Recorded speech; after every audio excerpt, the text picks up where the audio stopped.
bring you a 3-minute digest of what happened in China's business sector. This is China Business Now by 21st Century Business Herald. Hello everyone, I'm Stephanie Lee. Our top stories today. China's National Bureau of Statistics on Thursday released important economic data of the first half of the year. China's GDP expanded 12.7% and 7.9% year-on-year and the second quarter respectively. Retail sales of consumer goods and value-added industrial output went up 23% and 15.9% respectively.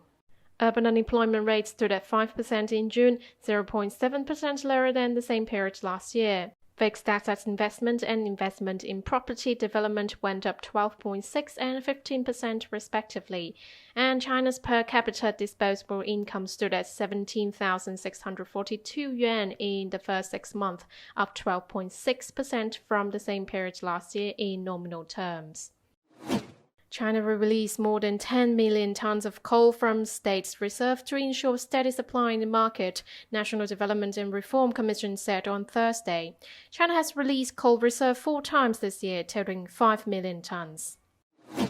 Hong Kong government will allow its citizens and workers to return to the city from extremely high-risk areas, including the UK, from next week, on the condition that they hold the injection record of WHO-recognized COVID-19 vaccines, while unvaccinated students stranded in the UK will likewise be permitted to come home. Update on COVID-19. 5 new local cases were reported yesterday in Yunnan province, 2 from Ruili and 3 from Longchuan County.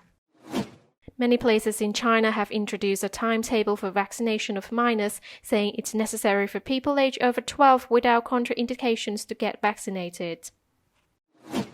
Chinese drug regulators completed an expert panel review of a COVID-19 mRNA vaccine co-developed by Fosun Pharma with Germany's BioNTech SE, and now the shot is in the administration review stage, according to Fosun.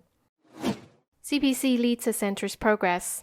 China's State Council Information Office Wednesday issued a white paper detailing the country's progress in protecting the rights of all ethnic groups in Xinjiang Uyghur Autonomous Region.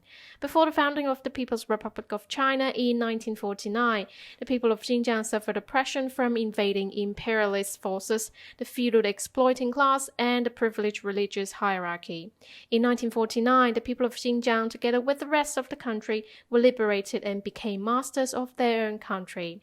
In 1955, Xinjiang Uyghur Autonomous Region was founded. For more than 70 years, the CPC and the Chinese government have upheld a people-centered approach to human rights protection. From 1955 to 2020, Xinjiang's GDP soared from 1.2 billion yuan to 1.4 trillion yuan, an increase of about 160 times. Over the same period, per capita GDP of Xinjiang rose from 241 yuan to 53,593 yuan, growing about 30 times. Next on industry and company news. China continued to see a generally stable housing market in June as new home prices in 4 first-tier cities saw a 0.7% month-on-month growth, and second- and third-tier cities up 0.5% and 0.3% respectively, official data showed Thursday. China has built 916,000 base stations for 5G, accounting for 70% of the world's total, and the number of 5G connections has exceeded 365 million, accounting for 80% of the world. News from the 2021 China Internet Conference on Wednesday. Alibaba and Tencent are considering moves to gradually open up their services to one another. Now both companies are separately working on plans to loosen those curbs. Boosted by the news that Chinese state-owned merchant enterprise BAIC preparing to return to A shares, its Hong Kong stock price surged 19% at one point intraday. Then the company released a notice saying it has no A share listing plan at present. BAIC closed at 3.25 Hong Kong dollars, up 3.17%. Switching gears to the financial sector, China's central bank Thursday pumped 100 billion yuan of funds into the market via MLF to maintain liquidity with an interest rate of 2.95%. And wrapping up with a quick look at the stock market. Chinese stocks closed higher on Thursday with over 10 billion funds overseas flooded in the mainland market. The benchmark Shanghai Composite Index rose 1.03% to 3,564 points. The Shenzhen Component Index closed 0.75% higher at 15,169 points. That's it for today. Tune in tomorrow on China Business Now by 21st Century Business Herald.